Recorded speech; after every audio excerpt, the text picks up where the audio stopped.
Hi everyone, welcome to a new episode of Beyond the Romance with your host me, Carolyn. And today I am joined by a friend who I met on Twitter through our love of K-pop and K-dramas, Mckenzie Gooding. And today we're going to discuss the Uncanny Counter. So this show came out at the end of 2020 and fell into the beginning of 2021. And it was extremely popular. It's on Netflix, so you can go and watch it if you haven't seen it as yet. And we're going to get into all the goodies and maybe not so goodies of the show. But before then, I'll ask Mackenzie to introduce herself and tell us a bit of how she got into K dramas and maybe what's her favorite K dramas apart from Uncanny Counter, of course. So, Mackenzie. Okay. Hi everybody. My name is Mckenzie. I go by Kenny on Twitter. That's how I met Carrie. How did I get into K dramas? That's an interesting question. Oh shoot, I'm supposed to introduce myself. Great. So I basically a student somewhere in between undergrad and postgrad. Currently I'm doing social media management as a volunteer gig, and I also am an amateur playwright, and I have several novels I will probably never finish. But my true passion outside of my degree, which was international relations, was actually like musical theater and film. So yeah, that's basically a bit about me. In terms of how I got into K dramas, it's actually one of my old friends' fault. Like when I was in my first degree in 2017, like we met that that um that September, and she introduced me to Descendants of the Sun. So that was actually my first K drama. It's a classic, Song Joong-ki and Song Hye-kyo. I was rooting for them, and then life happened. But yeah, that was my first K drama, and then from then on, I went on to watch like a lot of the popular ones, like The Heirs and Goblin. What else came out that year around the same time? I watched The Bride of Habek. So like I got into K drama slowly but surely. For some strange reason, I still have not watched Boys Over Flowers as yet. Judge me. No judgment And here. then Trust me, I know me and that show. great. I just haven't gotten the road to it yet. And then I just went on and I will watch things sporadically. And there are a couple that have really like stood out to me over the years, like Goodbye to Goodbye. I don't know if you've seen that one. That was a serious slice of life. W2 Worlds, um, While You Were Sleeping, Oh, that's Emergency classic. Couple. So yeah, but like what I really liked about that's why I was grateful for the ones that I watched, like the King, Eternal Monarch, W, Two Worlds, and then While We Were Sleeping, because they had the same like mystical fantasy aspects that are in the Uncanny Counter, and I'm really excited to talk about it. Yes, I'm nervous, but yes, we will do this. This is fine. We remember, as I said, it's just easy conversation, just discussing the things we like about the dramas and just dramas in general. And like, I have not seen Descendants of the Sun yet, but the funny thing is, like, I love the OST. I play the OST constantly, always by Punch, and Chanyeol is like one Yep. of my all-time favorite OSTs. Like the OST for that show is just And like Every Time by Chan. Beautiful. every time I see. Okay, let me stop because I'm going off. But yeah, no one says they want to have an episode just focusing on OSTs. Like the OST for Yeah, Goblin Army is like one of my top K dramas. It was my number one K drama, but it kind of fell. But like you named like while you were I sleeping, hate the romance and Goblin, but I love the romance and the soundtrack. Love the it. soundtrack, Ailey, like what's I will the go to you like the song? first I no. will come to you She for got like the first snow is that was actually the first OST where I learned the lyrics. I learned the lyrics for that. The first, yeah, that's the one I made me say I'm gonna learn these lyrics to this song, and I love yeah. that song. Oh my gosh! But yeah, like you name some. I started the Bride her back, and I don't know, maybe I wasn't in the mood for it. I got like into. I didn't finish the first episode. This was like this is what we were in May, and I started watching it in March, and I just couldn't get past the first episode. Like that I happens watched with it for Gangmyeon because I like the supporting characters. I didn't like the main storyline because I don't like love triangles, but I like the supporting characters, so that's why I finished it. yeah, they're like I some for some dramas I find I have to be in the mood to start to Yeah, like watch them, and I find like The Bride of Beck is one of them. And let me see, I haven't seen WW2 Worlds, but I do know that like it does have like it does is like the mythical and it's like the cartoon element because I know yes, like comic book, and it comic book is. I element love the whole concept of that. And and the same King play that stars and While You Were Sleeping stars in that, so it's a good watch. yeah, like listen, and the thing with King Eternal Monarch, like that show was really good, but then it started to fall apart because it's the same writer that did Goblin.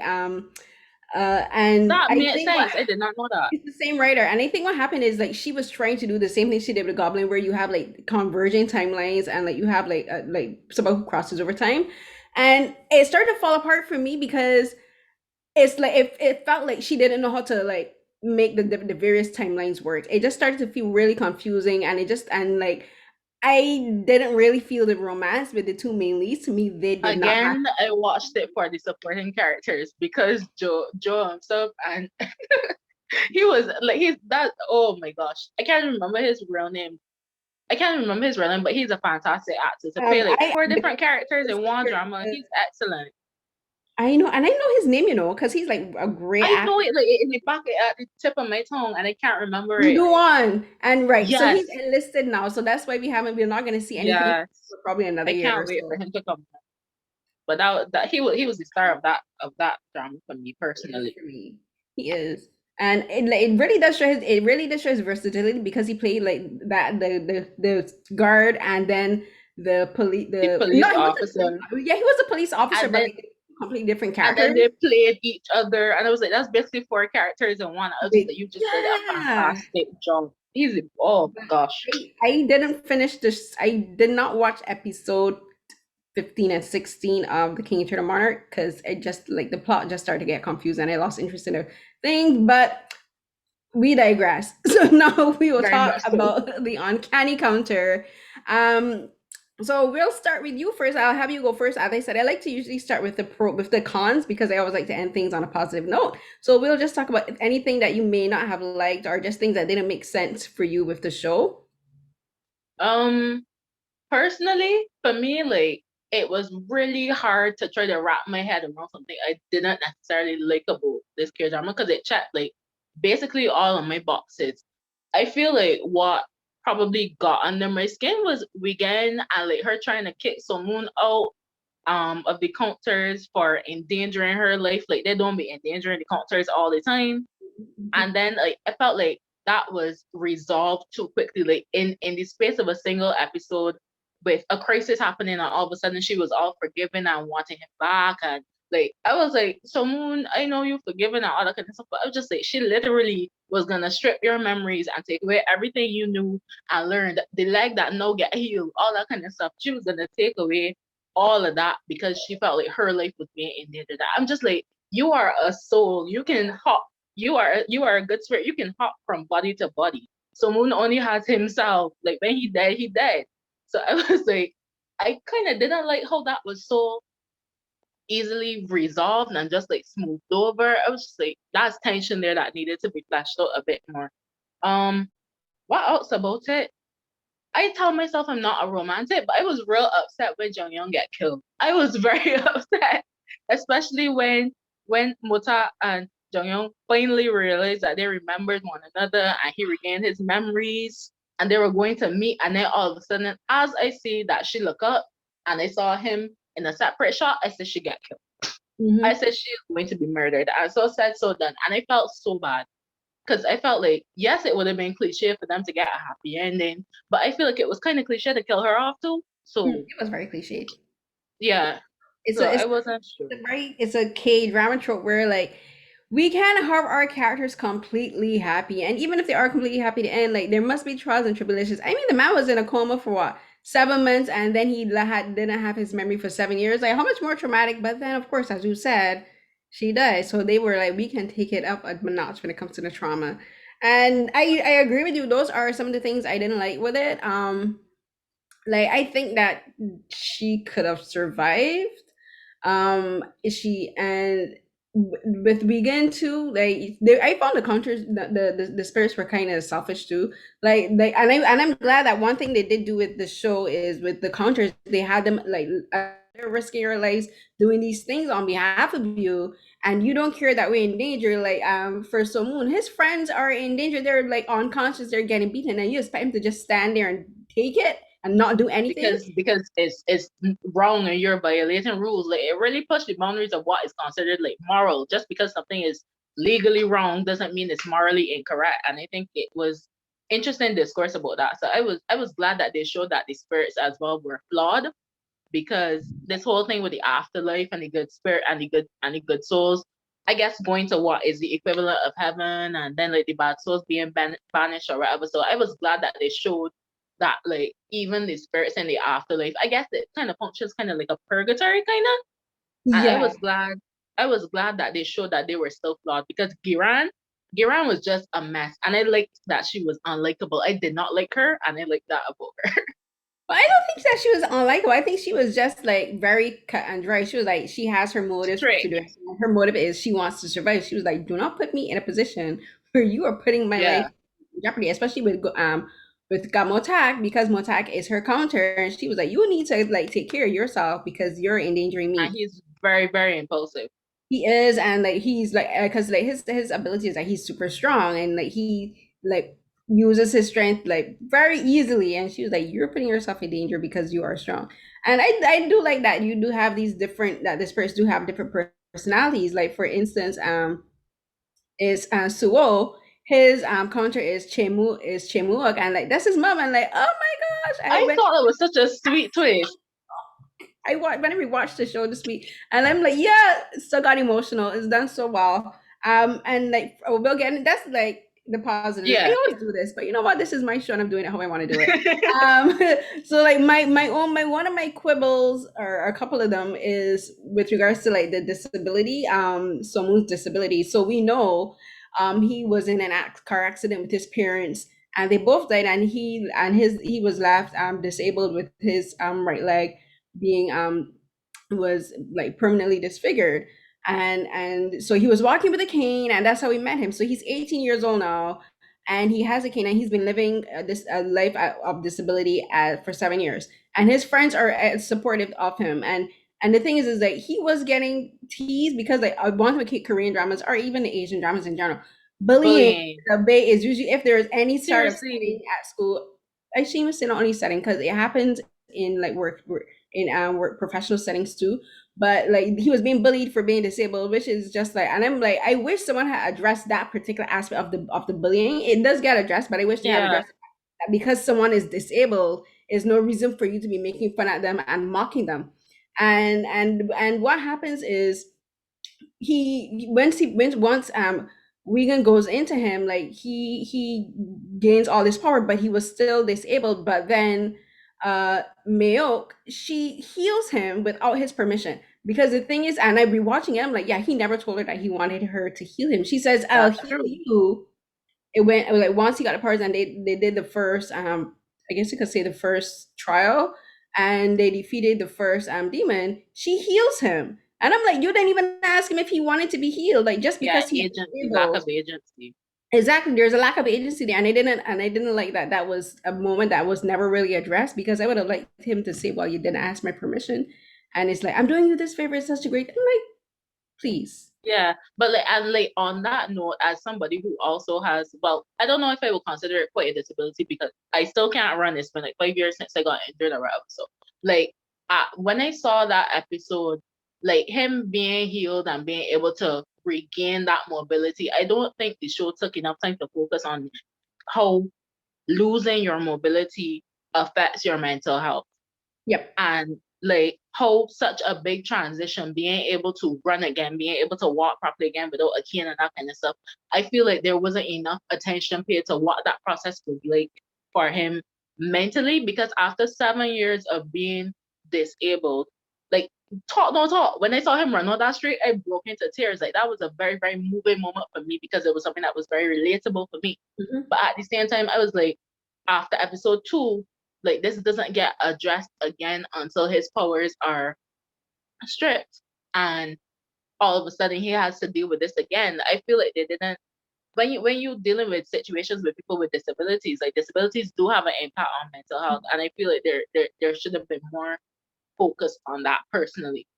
Yeah, no, I agree because I have multiple sclerosis, so I am disabled. So like I can't run like I used to, and I walk. It looks like I'm walking perfectly fine, but there are moments like where I stumble and I can't walk properly, or like sometimes I lose mobility and like my arms, my legs, because they go numb or whatever, like during a relapse. But like for me, I saw that as like, as you said, like it does have an emotional toll on you. And like yes, he is extremely happy, but there should have been a moment where he just had this moment of like, I can walk, And like this is what were you, and then like, as I said, we don't see him questioning the fact that his mobility was given to him without his permission. Yeah, And and I remember when I first watched the show, that really, really bugged me because I remember I tweeted about it and I'm like, this really bugs me because it's instilling this idea that every disabled person wants to be rid of their disability. yeah, And there are moments like where we like if you're disabled, there are moments where you're like wishing maybe I wish I was able to walk better. I wish I was able to run better. But that doesn't necessarily mean that we see our disability as a curse, right? And exactly. yeah, and we don't see it as a hindrance because we saw he was living his life perfectly fine. He had his best friends and they were supportive of him, and he's still being able to do things because he has a cane does not mean that he's not able to do things. And I just wish that that had been addressed a bit more. And as you said, there's further down in the show, we do see him lose the mobility twice because it happens when Vegan takes his power. She takes his ability to walk to, which I think is shitty. Excuse my language. Yes, That was a I was shitty. very Well, you annoyed. can take his powers, you can take his memory, but why are you gonna Take his memory. Where are you remove gonna like?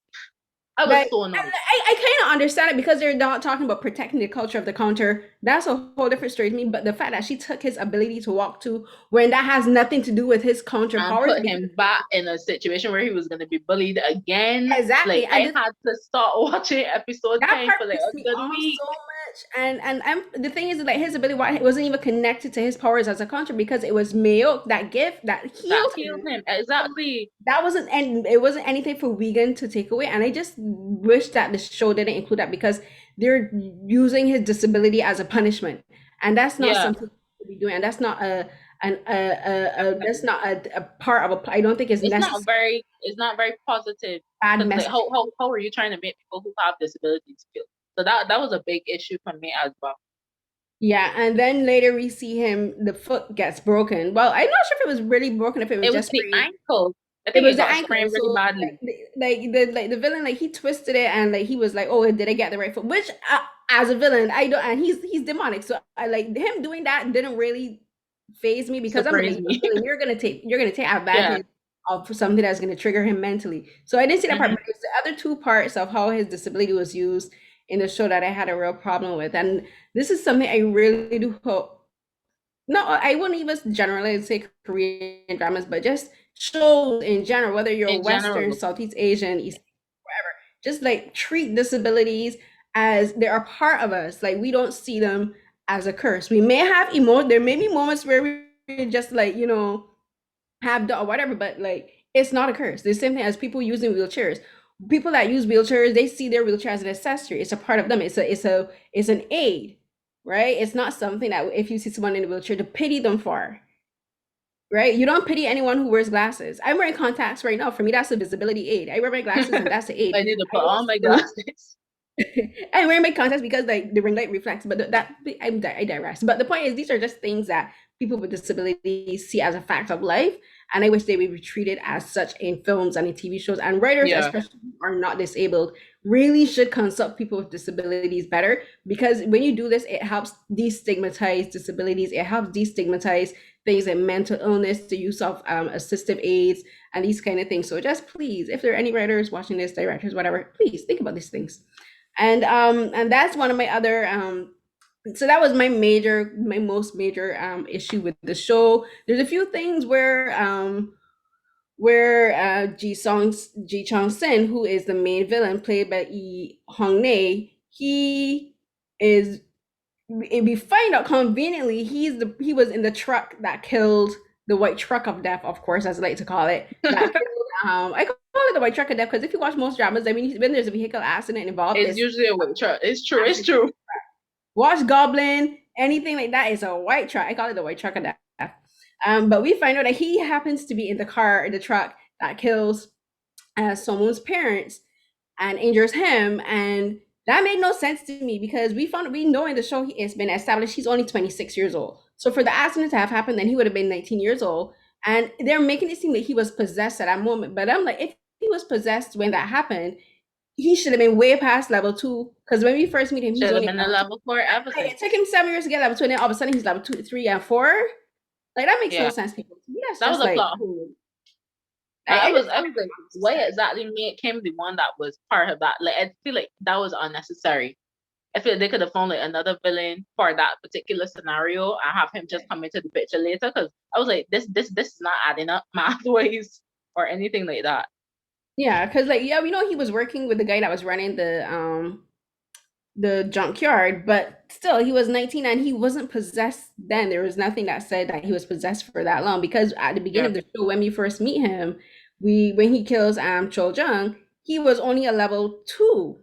And it seemed like he had just been possessed. So I'm like, why are they making it seem like he was possessed then? And that's just this minor thing. And then like just like small things like when that crazy woman when she's having the she's fight with crazy. Hannah, where she's having the fight with Hannah, like she's swiping at her and we're hearing things like metal. I'm like, those are nails, people, not metal claws. Why am I hearing sound effects like she's Wolverine fighting? Those are She just my. ridiculous though. She was She was really good. Let me see if I can get ridiculous. the actress's name because she did a fantastic. I think she was Yes, fantastic. she did. Ah, right. So the character's name is Baek Kyung Hee, and she's played by Ok Jayon. I think she was a really good villain. I saw her in another show recently, but I can't remember. I was like, that's the chick. But she was really good, and then like so now we'll be going into the pros, which is the actors and the performances. I think everyone did a really good job. For me, of Yeah, course, we have Jo Byeong-kyu who plays So Moon as the lead character. But for me, the other standout is also Hong-nae who plays Ji Chang Sin, the main villain or the demon. And I yes. think the two of them to me are the main standouts for the cast. Yeah, I think the characterization of Moon was so well done. Like it's so typical teenage boy, flaws and all. His little crush on Hannah, like the fact that he has this sense of noble righteousness that comes from teenage arrogance. Yeah. Like yeah, I felt like he was characterized so so well, and he has such a bright spirit. And I love that his friend group was so supportive and that he didn't have like a romance storyline because I was like, this is unnecessary. So I'm glad that they didn't go down that road and that the crush he had just remained like a little boy crush Mhm. on Hannah and that kind of stuff. As for Ji Chong Shin, I think his acting was spectacular. That's one of the sexiest villains I have ever seen in my entire life. I am sorry, that man is fine, Fane. It And he just did a ridiculously good job. He did a ridiculously good job. And I love that there were always elements where you could see that he was being humanized and you saw like elements of humanity and morality kick out. Like I feel one of the things I really liked about the Uncanny Counter is how, not to get biblical, but the heart of man is desperately wicked and that kind of stuff, and how the evil spirits preyed on the negative emotions and the loss and the trauma of their host and whatever. So, and he was lonely, he was unloved, he was not the favorite child, the father treated him badly, all that kind of stuff. And the evil spirit preyed on that. And you saw that insecurity come out in several instances throughout the show, even when he killed his father. I don't even think that that was fully motivated by the evil spirit. Like there was part of him that even in that moment he felt rejected and unloved and all that kind of stuff. And then like at the children's home, when he was, you could actually see the visual struggle when he was struggling between like being himself and the evil spirit that was possessing him before like they became one when he saved the little boy, and then at the same time he was like trying to suck the soul of his little boy. And I was just like, this is excellent. Like I love how even in his most villainous, like he was still humanized. He didn't have the redemption arc, which is a good thing because he was wicked, but you saw elements of his humanity come out, and I really like that about his character.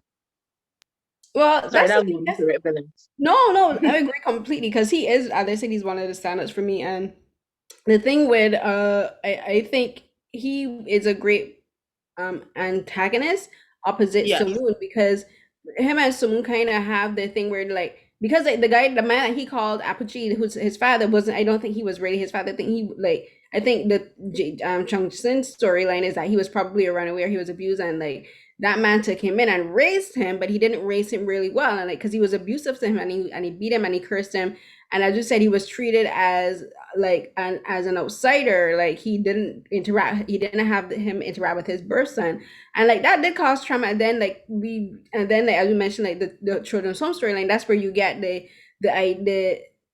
hint that Johnson probably grew up in an orphanage and that he sympathized with those kids and that's where you, as you said, we saw his humanity. And then the scenes where he really wanted love and attention because like remember he had that wallet and it was a wallet that the man gave him when they first met and he's a Yeah, grown man and he has this wallet like this kid wallet and it shows he's still a child in some senses. He still wants like love and attention and affection, and I think that's also one of the things that made him I guess you could say almost jealous of Somun and made him go after and like the evil spirits fed on that and maybe fed on his jealousy and his resentment because he saw Somun have support as family, and then when with the friends, and then when he got with the other counters like Motak, Hana, and Mayok, like he saw them as a family unit, and because like he taunts him, like I think it's in episode 15 or 16, he taunts like the evil spirit that was in Johnson taunts him and says, "Are they your family?" Like and like he and then and he was like, You're gonna have to choose between your grandparents," and he's like, "I don't have to choose anything. I can get rid of you." And I can trust that they're gonna protect my grandparents because like I trust yeah, them fully. So that's like where you could see that the evil spirit was feeding on the resentment that Chong Sing had, and yeah, I think that Cho Byeong-kyu and Lee Hong-nae, they did a fantastic job. I can't yeah, wait to see them in other projects. I would love to see Lee Hong-nae in a dramatic, like probably like a Mac Jung or a rom com. I want to see him play different roles. I hope he doesn't get yeah. I hope I he hope he doesn't doesn't get get boxed in. typecast. Yeah, because the thing with him that makes him a really good villain is with these kind of type of characters where he is like he's evil and he's possessed, where they do the whole thing where they like do like the cackling or whatever. It like he did it in a way that it's not comical and it wasn't Yeah, like it wasn't it was it creepy. wasn't it was creepy. It didn't feel like because sometimes there are actors who do it and you're just like I can't take you seriously when you put your face in and you're doing this evil cackle. For him, I bought it completely and like he kept it on the same on the sinister side. So I think they did a really good job. And like the supporting cast, like Yoo Jun Sang who played Kamotak and Kim Se Hong, Kim Se Jong who played Dohana and Yum Hye Ran. I love that actress. Yum I Hye love Ran is them. one of my favorite actors. I love her scene. I have never seen her in anything else, but I'm definitely gonna have to watch her other stuff because she's amazing.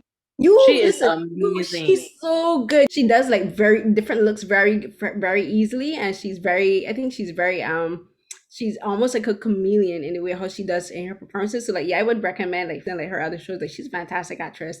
I And this definitely have to watch her stuff. and I was so bummed when my dude Son Ho Jun came and who played Oh Jung Kyu, he was the counter that got killed. And I was like, yo no, how you gonna bring how you gonna bring Ho Jun and kill him off like that? Like I love that dude. Oh my I gosh. was like, they brought him for what, half an episode and then kill you off. I was just like, it's just so I he was just so got upset. I'm here. like, that's my dude, Sonojun. Okay, so let me explain something to you a little bit. So like one of my favorite things with I love is variety shows. And he's a cast member on Walk on 3 Meals a Day. And that's like my favorite all-time Korean variety show. It's about food and it has actors and singers that they come and they cook. Anywho, the point is that you gotta watch it and I love him and he's adorable. And it's like I was so bummed. I was like, yeah, and then I was like, no. Oh my gosh. I was what else so like tell me other things that you really like about the show like beyond like the performances like because we talk a bit about how about like you say you didn't want to get biblical but I do like the aspect of how they talk about morality and ethics and how people's and how like the evil spirits are gravitate towards people with evil personalities but then like when you see with like Chung Sin like you see that it's not so black and white like it's not as they're not like all inherently evil it's just that it feeds on evil desires and I would say probably like Sweet Home is kind of like that or even Dark Hole there's a new series that comes up it kind of like feed the whole thing about like people's inner demons being exploited. Mm. I think I think the other thing about it, I ain't gonna get a little personal here now because I recently lost my aunt at the beginning of April. So it's like this drama was like really comforting for me in terms of like when when the souls got set free when they got too young and they got to go on to a happier place and when the businessman got reunited with his grandmother and that kind of stuff. So like for me personally, like that was really emotionally comforting for me, the whole notion of there's something better beyond that. Mm. There's something better. Like I really liked that aspect of it, and that was just like okay, warm hug. I can see my auntie again. So that was just like on a more like personal note. Outside of that, like what else did I really like about this drama? I really like that Shin Hyuk-kyu, the bully, that he didn't have a full redemption arc. I am glad that there wasn't like a whole, oh, I am so sorry. Yes, he apologized to the people he bullied or whatever, but I'm glad that there was no groveling at no feet for no apology, and then someone forgiving him and then being friends. And like, I'm glad that that wasn't, because I think that's a very toxic trope in a lot of K dramas and shows in general, that people who do really, really bad stuff and treat people terribly all of a sudden get to fix everything. And I was glad that he was phased out of the picture. He do a little apology and that kind of stuff. Min was gracious enough to let him have the key to the pension or whatever, and that's the end of he and that. I was glad that there was no, he is still a good person at the end of it. And what I liked about Kyoku is, yes, they try to humanize him by saying the whole thing with how his father mistreats him and that kind of stuff. But the fact that he was so terrified of his father, and then like when he got possessed by the evil spirit as well, I that was an interesting twist that I did not see coming. And I was like, wait, so he's studying the sun? I was like, wait, that's actually quite interesting. But he preyed on the same, I don't know, like he still, as much as he hates his father, he still longed for longed for the love from his father and the affection from his father, and he wanted to be seen and appreciated as more than just the mayor's son. And I think he was an interesting character too. I mean, he was a terrible, terrible, terrible person. So I'm really glad that he didn't get no happy-go-lucky, all is well, we's buddy buddies. I'm so grateful that he did not get that. No, well, first of all, condolences. But I understand what you're saying, because like that's two things. So like the first part you talked about, like the idea of like the of like there's purgatory, and then there's like basically hell, which we get called like they're going for judgment. Like you know, we're both from Barbados. Like you live in Barbados Yeah, now, and I live in Toronto. But like we grew up, like Barbados is an extremely Protestant country. Like Christianity is the main religion there. And like when we go to Sunday school, or if you grew up in the church, like I attended Pentecostal churches, Anglican, mainly Seventh Day Adventist. I grew up in the seventh. I was in the Seventh Day Adventist from the time I was 14. And like we do have the foundation of, of like of heaven and what and stuff. But like we do have like they didn't call it heaven. They just call it young. And like they were like, you got a chance, if you're lucky, you get a chance to say goodbye. And that was one thing that Somun changed, actually, because they weren't allowed to communicate with people that were still alive. So like the spirits, yeah, once they were going into young, they weren't allowed to communicate with like their loved ones. But Somun, because he broke that rule first, where he with the mother and the father that were killed, like he was like, their daughter needs to know that they died, and so they true. need to Yeah, know that they want to say goodbye. And I'm like, because of that, at the end we see like all of the spirits that were in Changsin. They came out and they're sitting there, and it happened a few times that we saw the scene with the grandson meeting the grandmother, and then with him and his parents. So that was something that didn't happen before. So that was something he changed. But like we do get the whole, but we see like the idea of heaven, or just like the and reconciliation and giving people closure. So I do like that, we like that aspect of death was added into the story, because I think it yeah, added more to the story. It added more, I think, heart to the story, where you see people get to. definitely. Yeah. And then going on talking about the the bully, he is Shinjaku, played by Jung Won Chang. Now, I personally, when it comes to bullying storylines, like, I do get heated, because I was bullied in like primary school and secondary school. So when it Same. comes to people being bullied, I get like, whoo, like those scenes, like, because especially if you watch like Korean and like especially Japanese dramas, like when you have bullying scenes, like they get super intense. And Like, it's graphic. Like they don't even try to hide it. I actually had to stop episode 10 of this drama and come back to it a week later because I could not deal with the bullying scene. I was like, what? You were saying? yeah, no, like I feel you, because some of these drama, like there was one that came out recently, with my guy from Astro. And like my friend was telling me, because my friend knows about my bullying. She's like, you if you watch this show, you gotta be careful, because like the main storyline is about bullying. And I read the synopsis, and it was basically this girl getting bullied because she's considered not pretty, which is stupid, because she's wearing glasses. What? But then my friend was like, But "Yeah, this you is True Beauty. True Beauty." Yeah, Ugh, my friend was telling me, and she was I telling can't me bring that myself so to watch because that. of the bullying, but when this one, like the bullying in this show in on Candy Counter is extremely graphic, and like what I did like to and they did show how adults, like the teachers and the parents, condone bullying or either by complicitly encouraging it or saying nothing and looking the other way, like in the case of the teachers, like, and then like you know how they get all be like, my son isn't bullying. I'm like, yeah, really? So how do you get these bruises? Like, you know your son is a bully, you know your son is beating up people. The teachers, you see these children, you see these kids with bruises walking on the hallway, and you guys do nothing. So I like that that was addressed. And it And showed how corrupt the whole thing was too. Like the fact that everything was everything was allowed to let. Oh my gosh, what am I trying to say? They let everything slide because he was the mayor's son. yeah. I was just like, there's so much of that that actually happens in real life. I think that was actually very realistic aspect Oh yeah, trust me. If you when you watch more K dramas, especially like the high school ones, or even if you don't have to watch it because like bullying does take place in the work in in the professional workplace. environments too. You have Hmm. supervisors who bully employees, and whether if but in this case there was a situation where an employee, that's how the guy died, because the boss like was bullying him constantly. He stood up to him and he was defending another employee and he killed him as a result of it.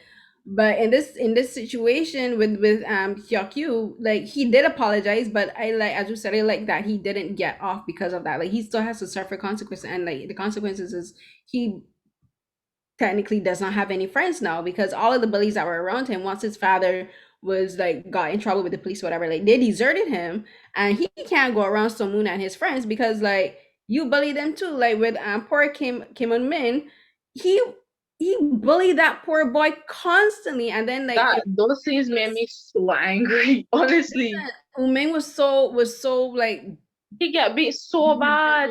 he never said anything. And one thing I love the character of Im Ju Yeon, played by Lee Ji Won. Like I love that character. She's the one that was Yes, constantly there for them, and she told, like there was this student that was being bullied at Sumo said, and she like, tell the police, tell the teachers, even if they don't do anything, keep we'll point telling him them, out. keep reporting them, don't let them get off of this. And I'm like, yes, that is something you need. That is Yes. that you need to be I said about. love her character. And She's now so that we're good. there, I definitely have to talk about Someone's friends because they are so loyal. They're fiercely like down to earth. Like whenever he disappeared, they will pull you out. He's like, part you did. Show your face. Where did you go? Exactly. Exactly. Exactly. And they've always had his back throughout the entire time. And then like even when he didn't explain everything, like they let him know, okay, we got your back no matter what. And Mhm. I don't think they get enough credit for the role that they played in helping someone stay sane, Listen, essentially. I'm with you. Like I love those two characters, the two performers. As I said, EG one who played Im Joo Yeon, and then Kim Un Kim Soo who On played Soo. Kim Un Min. Yeah. I think the two of them like were really good. I wish we had seen a little bit more of them in the later Yeah. episodes, because the story then focused more on like them getting them going after Chang Sin, and like like the whole politics and the corruption. So they kind of like fell away in, I would say, Yeah. from episode 12 to episode till right up until the beginning of episode 16. I wish we had more, or even like some scenes with them and the grandparents, because we never see them interact with his grandparents, which didn't make sense to me, because like if They're he's so not, close. if he can't, because someone is dealing with all of the issues with the counters, I felt to me like he would have had them like watching out for his Checking on grandparents. his grandparents. So Yeah. it just seemed weird to me that we never saw them interact with each other. But I do love all of their scenes together, because they're super supportive of him, and they understand his trauma, and they're patient with him. And like when it, again, coming back to his disability, we never see them call on him because of his disability. They treat him, Exactly. and They which is treat how him it like should a be. completely And autonomous person. and I love that. Like they never actually reference his disability. The only time they address his disability is when he just magically happens to be like walking one day. Yeah. They're like, yeah, no, but then you have a And cane. then when she started to cry, I was like, yeah, she is invested in his like yeah. So I really do love the friends, honestly. They're great friends, and I love Yeah. the perform. They're young, but they think they did a really good job. And I wanted to know more about the story that they were writing, because apparently they're writing, I think, a webtoon, and I wanted to know more Yeah, about. and they didn't revisit that in the drama. I was just like, so why did we not get, more of this? I guess they were like trying to show that they also have lives outside of someone, Yeah, which I I think guess is so. important. Like they're Which like is good. kids have their own lives outside of them, but I still love their relationship. I think they did a fantastic job. And it does. And one thing about the uncanny counter is, and it kind of like comes but I should have, I didn't mention it, but it's like one quibble that I have at the end of the show. Like, it's found family. It's about the family that you make and the family that you can create, like your chosen family. And like, you, for someone who has to, he has his grandparents, of course, but then he has Juyeon and Eunmin, but then he also has the counters. And it bugged me at the end where like the guy, like the group that they're chasing, I was like, who is this, your family? He's like, no. I'm like, yes, they are. What are you talking about, my man? No, that's your family.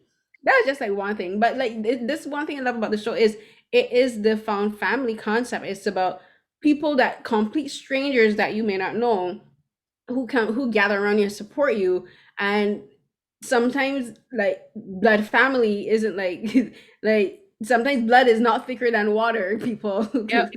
Like just because someone is blood related to you doesn't mean that you have to accept their abuse and whatever. So one thing I do love about about these kind of dramas in particular is they do reinforce the fact that found family is can be just as strong or even stronger than your biological family. And we got that with this show, and that's my favorite aspect of it. Like, when like they all rallied around each other, because not only Moon, but then when we learned about what happened with Mayok, like they rallied around her when she was hurt, and they were always super concerned about her. Like, she's a healer and like she's strong and she can fight, but they were always concerned about her. And then for Hana, when we learned more about her backstory, they supported her, and that's one thing I really like about the show too. It wasn't all about Moon. We got to learn more about the other counters, and we got to see them have their own backstory, and we got to see them shine. Yeah. And now that we're on Hannah though, I think one of the other things that I was a bit confused about with Hannah's storyline is how in the end it seems as though her parents poisoned the whole family. I'm just like, I don't quite understand where that was coming from. I That just didn't like make sense. Yes, I because was her like, dad, it was a where this come suicide from? murder. Yeah, because it was a suicide murder, and I'm like, didn't her dad But poison her? I was Um, just like, what was the rationale? What was the reason? And like, then like she says, oh, I don't know why you did it. But just like, but he poisoned. I'm like, he's a villain. He poisoned his wife and his two children. She only survived because exactly. he didn't drink as much, and like you hated the uncle who caused the dad to lose his money, but you didn't hate the dad who literally killed your family. And then we see them as a happy family looking. I'm like, no, no, I no, was like, no, no, no.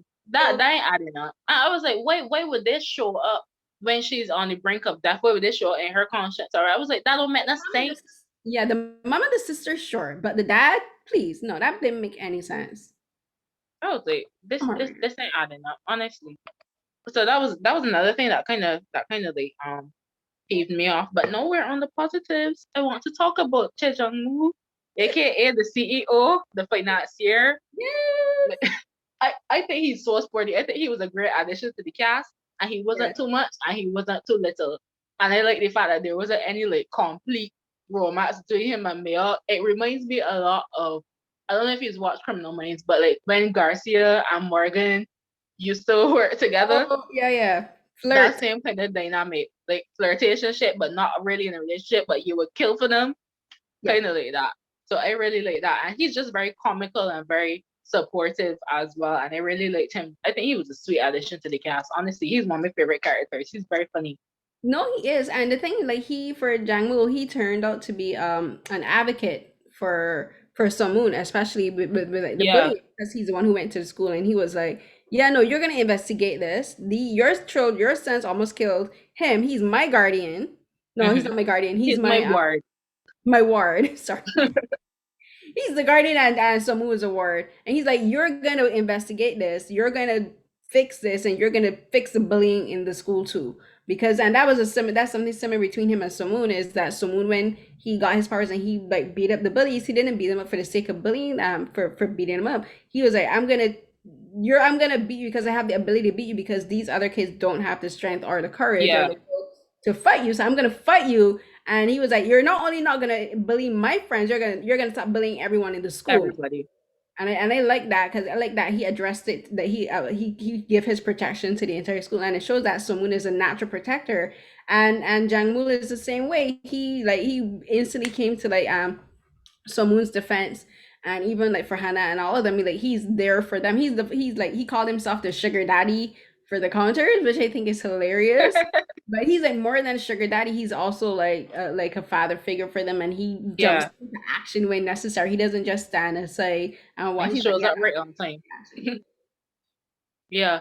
Oh, I wanted to really hear your thoughts on the corruption in this drama Ah, because oh my gosh, I wonder how much of it was referencing like the whole corruption with the last president of South Korea and how that may have channeled into how they shaped Mayor Shin's corruption in his campaign for president. I'm getting into that because I am an international relations student, but I will not be commenting on nobody else's politics. But I just wondered how much of that was channeled into how they characterize that whole campaign. but the thing is with those kind of storylines, this is for I'm not sure how many dramas you watch, especially dramas like this where they focus mainly on like crime, or if you watch like a lot of police procedurals or like thrillers, and if there's a political aspect, you will see a lot of corruption. It like even if you and bring it down to like going back to like the most recent one will be like Vincenzo or Beyond Evil. Like political corruption is very prevalent in Korean dramas.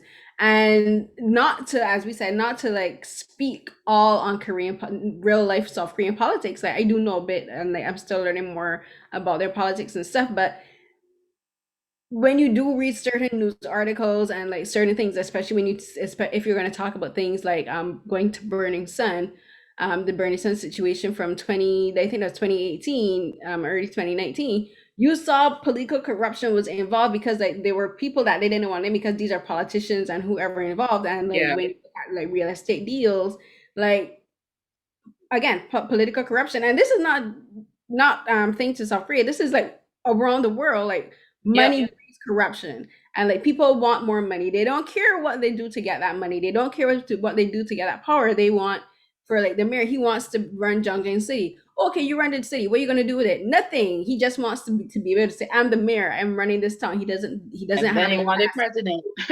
He doesn't have plans to actually improve the society. Like they don't care if they're going to discuss welfare. Is that on your platform? No, they don't care. But Out it here with a whole dump with toxic waste and sending exactly wastewater it's into the like I like exactly. the fact that it dealt with how the corruption actually affects like living, breathing citizens. Like when they included the little girl that was sick Hmm. and all that kind of stuff, I thought that was good because like I feel like sometimes they focus a lot on corruption and what does motivate the corruption, but they don't really focus enough on how the corruption affects actual everyday people. And I was like that it's good that they did address that.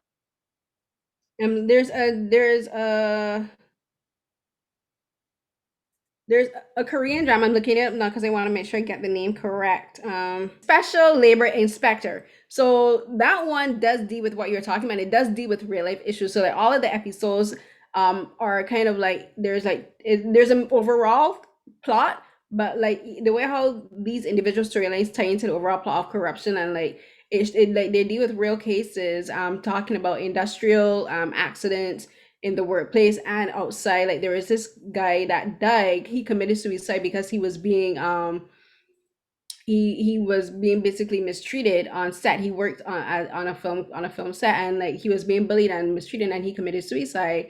And then there was this other gentleman who died because there was a malfunction on the train, and he was because he was like his job was to like clean like the windows or whatever, and something happened and he fell in between the train and the tracks and he Oh died. my And gosh. when you and what happened is when they did investigations, they were saying you guys you need to take better care of your employees. Like that's when you have like a lot of I know the terms but I don't know all the terms are escaping me, but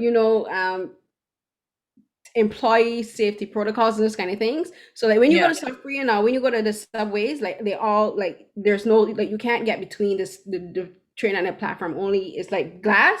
It's like long walls of glass along the whole train track, and only the only space of open is the space for the doors. And that happened because of that case. So Uh, and yeah, and so what happened? And there's this gentleman who was a lawyer, and he did a lot of like advocacy for people who were for he did advocacy for people who were mistreated by companies, and he was looking for more legislation to protect employees, especially those for low earning wages and for special skills. So when you watch like Labor Inspector, like that deals with that, and like we kind of get a little bit of it when you're talking about like industrial waste, and how it causes like medical issues. Like the little girl had leukemia, and like we there's a lot of dramas that deal with those kind of things specifically, and a lot of them are based on real life. Like I think Taxi Driver kind of deals with that a little bit too. Like the cases in the episodes are based on real life cases. I haven't seen it, but I've heard it's a trip. But yeah, but because when you watch these, you're like, this can't be real. But then you watch and you do. Like if you've ever watched Silence, as it's a film with Gong Yu. So if you've watched Silence that stars Gong Yu kind of deals with that because it talks about abuse at children's homes, and like they were like trying to fight for legislation to protect these kids, and then like it's not necessarily a happy ending because like the people basically got off with a slap on the wrist. But yeah, but like one thing I do like about these Korean dramas is they're trying to address real life situations, and they're using it in drama form. So while they may not be exactly copies of what's happening in real life, they are trying to address like corruption and police brutality.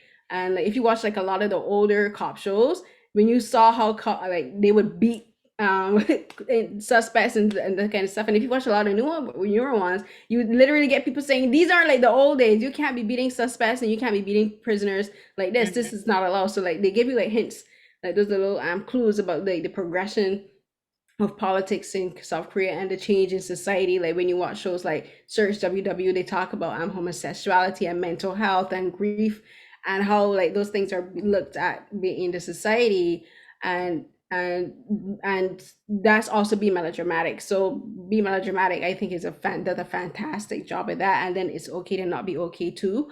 But I Mhm. just love how when it comes to these dramas, like they're not all just um like fluff. That's one of the reasons I call the show Beyond the Romance, is beyond like what people think K dramas are. It's all not just romance. It's all not just like sweeping like vistas and like like crash landing on you, which even then talks about the separation That between even North that and does have Korea. very interesting discourse about North and South Korean politics and the debate and all that kind of stuff. Yeah, yeah, It because does. like now the big thing is reconciliation Yeah. between the two countries and stuff. Which and I still have not watched Crash Landing on You. I know people. I know, Watch it. It's I worth know. the watch. I know Historically there's so accurate, many not dramas, quite. I love the cast too. I love the actors that they have. The thing for me with certain like Crash Landing on You is it is so long, and I've said this, probably said this. I think I said this in my episode. Was it with Ray? I said it in, like a couple other episodes, and I'm always saying this whenever I talk about this show. But it's one of those shows I'm gonna have to dedicate an entire Yeah. week to watching it because episodes are so long. Each episode is Yes, like they are. and then if you watch a lot of the dramas now, a lot of them are getting episodes like that where they're getting past an hour. So like you have to like you have to adjust your You time to got watch these dramas dedicate now. time. And it's like I'm like, why, especially for the Netflix shows, like why are these shows over an hour, like an hour and a half? This is a regular drama, people. Like trim it down. I didn't even think about there are some Yeah. things that are unnecessary. Like trim this, trim the fat, people. Like It's just definitely worth the watch. Like I enjoyed it a lot because I was watching it from like I had just come off doing a project on the Korean division in class. So hmm. it was a really interesting drama to watch because it's not entirely historically accurate and there was propaganda in it, but it was a very interesting discourse on North and South Korean politics and reconciliation and families getting separated. It was good. It was good. Yeah. I know for that one they had a North Korean defector who worked as a consultant, like so they would Mhm. get like certain things like the props and like how life operated in North Korea, and like so they got that pretty done Yeah. accurately.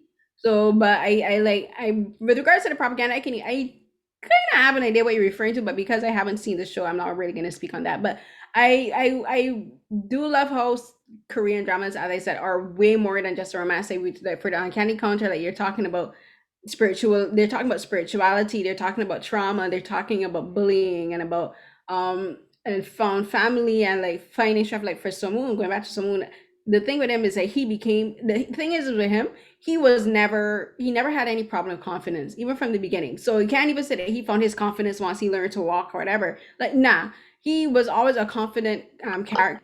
Always. The only thing I think he really gained is closure, and he found Yes. the direction, and he realized what he wanted to do with being a content. He's like, my job is going to be like he said, until all the evil spirits are rid. And he's only talking necessarily about evil spirits, but he's just talking about corruption and that kind of stuff. But he found a direction for his life, and he found like the family and the team he wanted to work with. So for me, that's where it really came for him. It was more about closure and Yeah. getting the chance to say goodbye to his family more rather more than just like he's a strong individual now. Like, nah, that's not what it's about, which I really like.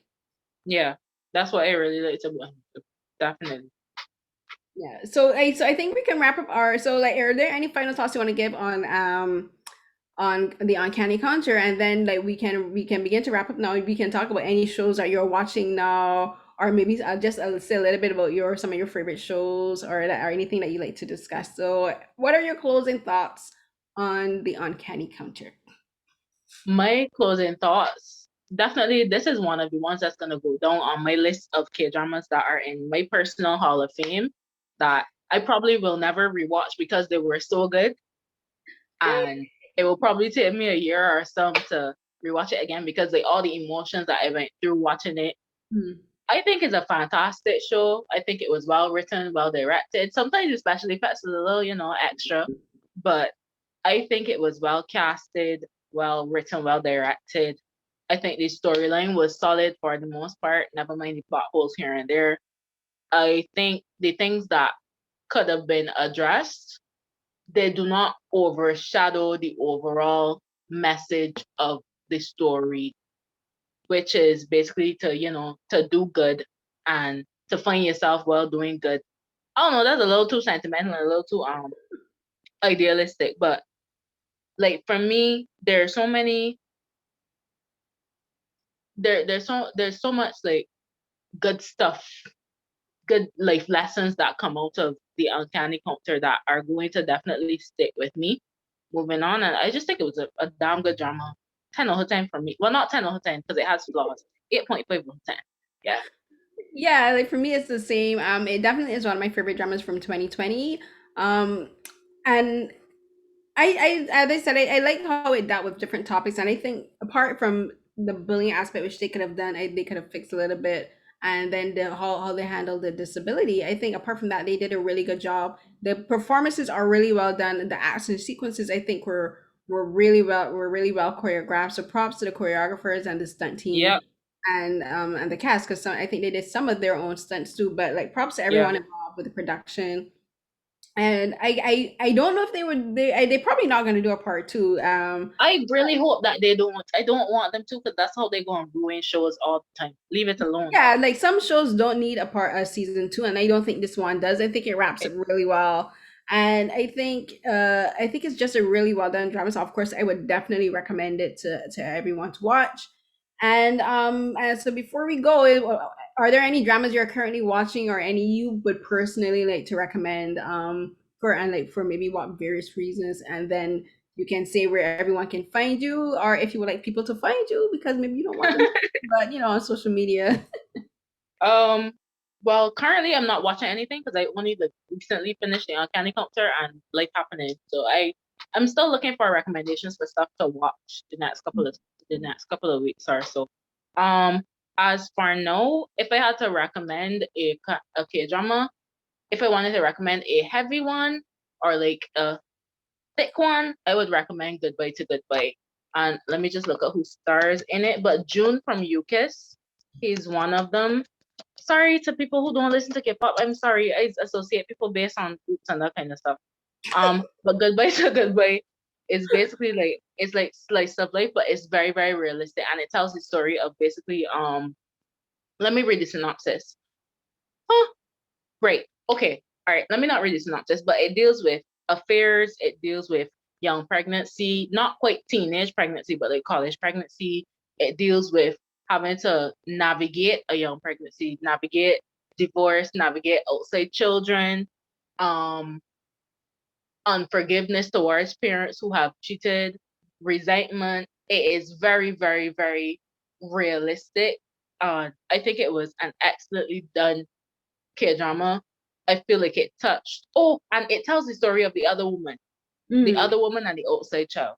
So it's definitely it's heavy and it's emotional, but I think it is a really realistic watch. And I think anybody should watch it because you don't often see the other side of the story when it comes to affairs as portrayed in K dramas. If you wanted something lighter, Welcome to Waikiki is one of my favorite, just go to silly shows to watch. And Strong Woman Do Bong Soon because she's a classic. And oh yes, Emergency Couple, which is basically about these two doctors, Dr. O and Dr. O. They used to be married and they were working at the same and they ended up working at the same hospital, and how they navigate all the emotions about working together. And they event should I get into the spoiler? No, no spoilers. Just But like, yes, how they navigate having to work around each other, and then outside family getting involved, and why they divorced in the first place. And that's a really well written one as well. And there's no yes, there's an unnecessary love triangle because this is a K drama, but it gets resolved. So yeah, those would be my two to recommend. yeah. Okay. So for me, I like Welcome to Waikiki. It's really good. It's very funny. I haven't seen part. I know I Mhm. haven't seen the second season. It's Um, not as good because they changed the actors. yeah, they did. And I really like the actors from the first one. And Yeah, I've heard of Goodbye to Goodbye, but based on what you said and like reading the synopsis, I will definitely watch it soon because I do like the idea of looking at the perspective of the other woman and seeing that like Sunny's the other woman doesn't even know she's the other woman. And like, like the main villain and all this to me is the man who is the husband who cheated because he's the one who made a commitment to yeah. his wife. The other woman didn't make a commitment to her. But that's a whole different story. But I also the aspect of pregnancy because pregnancy is not really that common in Korean dramas, which I find It's really not. and Yeah, like that needs to be like are there no the only time you really see like pregnant see is if it's like a medical drama, and yeah. even then that's only like with regards to like they're talking about the medical side of pregnancy like if or and I think so I would say there was only one that was from 2020 that dealt with pregnancy, and this was one with it was like a retreat for pregnant women like after they gave birth. So I really like that one because it talked about postpartum depression, and they talked about which is like some people call it the baby blues, but it's postpartum depression, and they talked about separation anxiety and like loss of a child and that kind of stuff. So I really like that drama. I will put the name in the description box because I cannot remember the name right now. But so I'm interested in Goodbye to Goodbye if they're going to deal with that. Yeah, and they definitely, and then another thing that they actually touched in that, which I thought was like really novel for Korean dramas, was that they actually dealt a lot with the topic of abortion and unwanted pregnancies as well among young people. So definitely, Yeah. completely worth the watch. The episodes are long though. I will have to warn you. Yeah, Oh, I'm looking at because I have it on my open. It's 40 episodes, so this was probably a daily drama then, and it yeah, was it was long. 20. Yeah, so it ran from May to August in 2018. So it's relatively new. So it's about 3.5 years old. Yeah, so I'll definitely check that out. And for me, for the shows that I've been watching recently, Vincenzo wrapped up. So I'm gonna do a special dramas with Carrie recap for Vincenzo, and I'll be getting into I'll be getting into Taxi Driver, and then Navarella. So I've heard Navarella makes people cry. So that one is also on Netflix.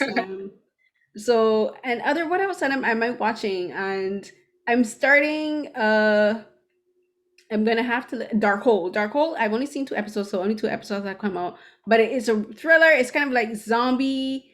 It's kind of like if you like take zombie, and then if you've seen Sweet Home, which again is also on Netflix, and it talks about this mist that infects people, but it doesn't infect everyone, and it basically seems like it feeds on people's fears and things that Oh maybe dear. it's on Dark Hole. I'm watching on Viki.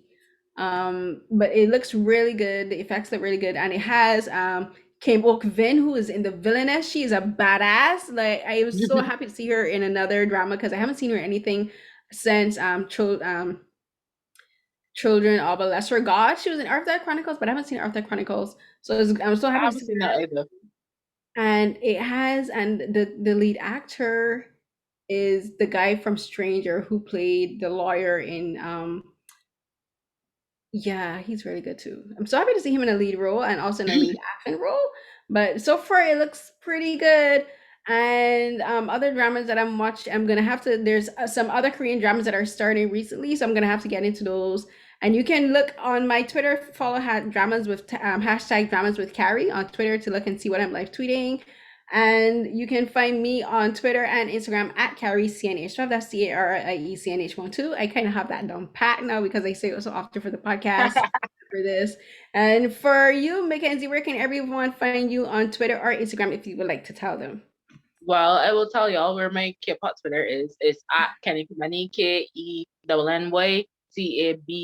I can't spell all of a sudden, but I can let Carrie put it in the description. I mostly talk about music, but every now and then there is drama discourse. But yeah, I'm a K-pop enthusiast. Judge me.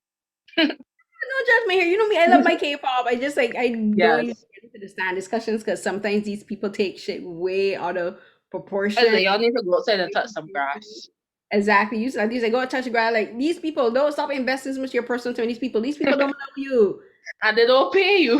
They don't pay you. Like get a grip on reality. Yeah.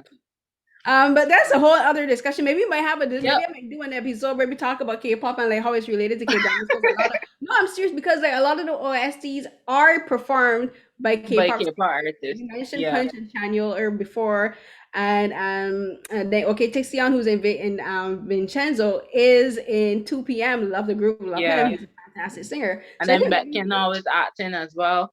yes, and Baekhyun Yeah. and Chanyeol and The I 80s boys are like a good six of the boys from 80s are gonna be in the K-drama called Imitation later this month. So it's really. like, So yeah, wait, that's how you a pronounce it. You good call it set of 80s. I them. call them Atties.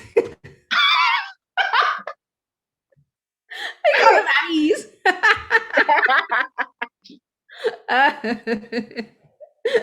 So yeah, like a lot of and then like Doyoung from NCT, Jaeon from NCT.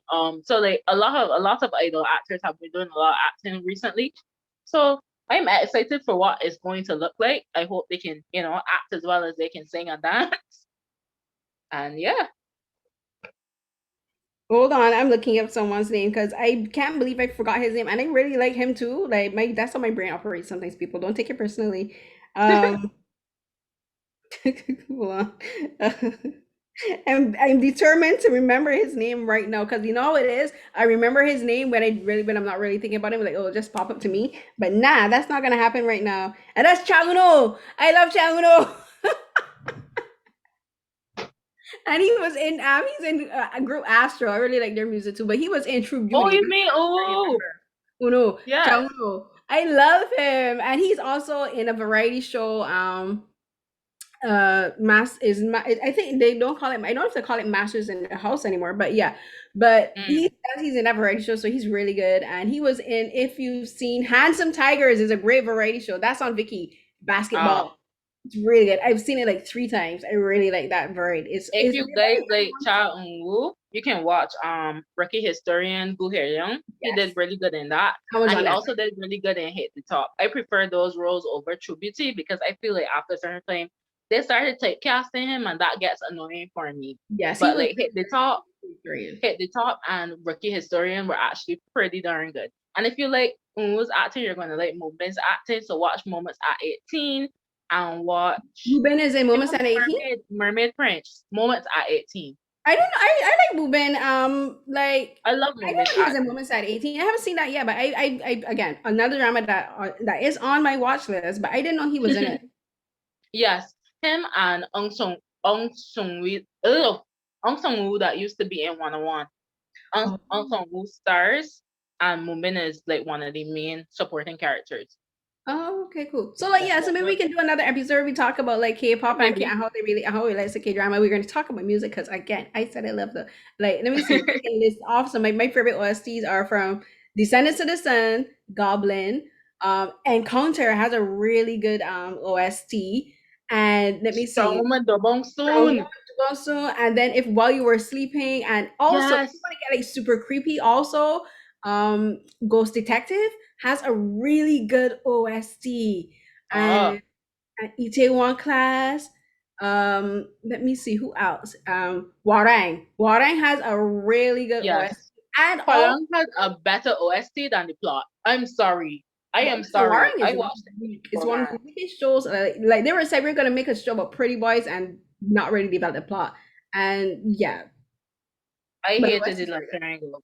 I watched And it for the let me romance. see. And oh, My Love from the Star has a really good OST I too. love that show. I have to rewatch that. That's what I'm gonna rewatch I've this seen it weekend. twice and it makes me cry every time.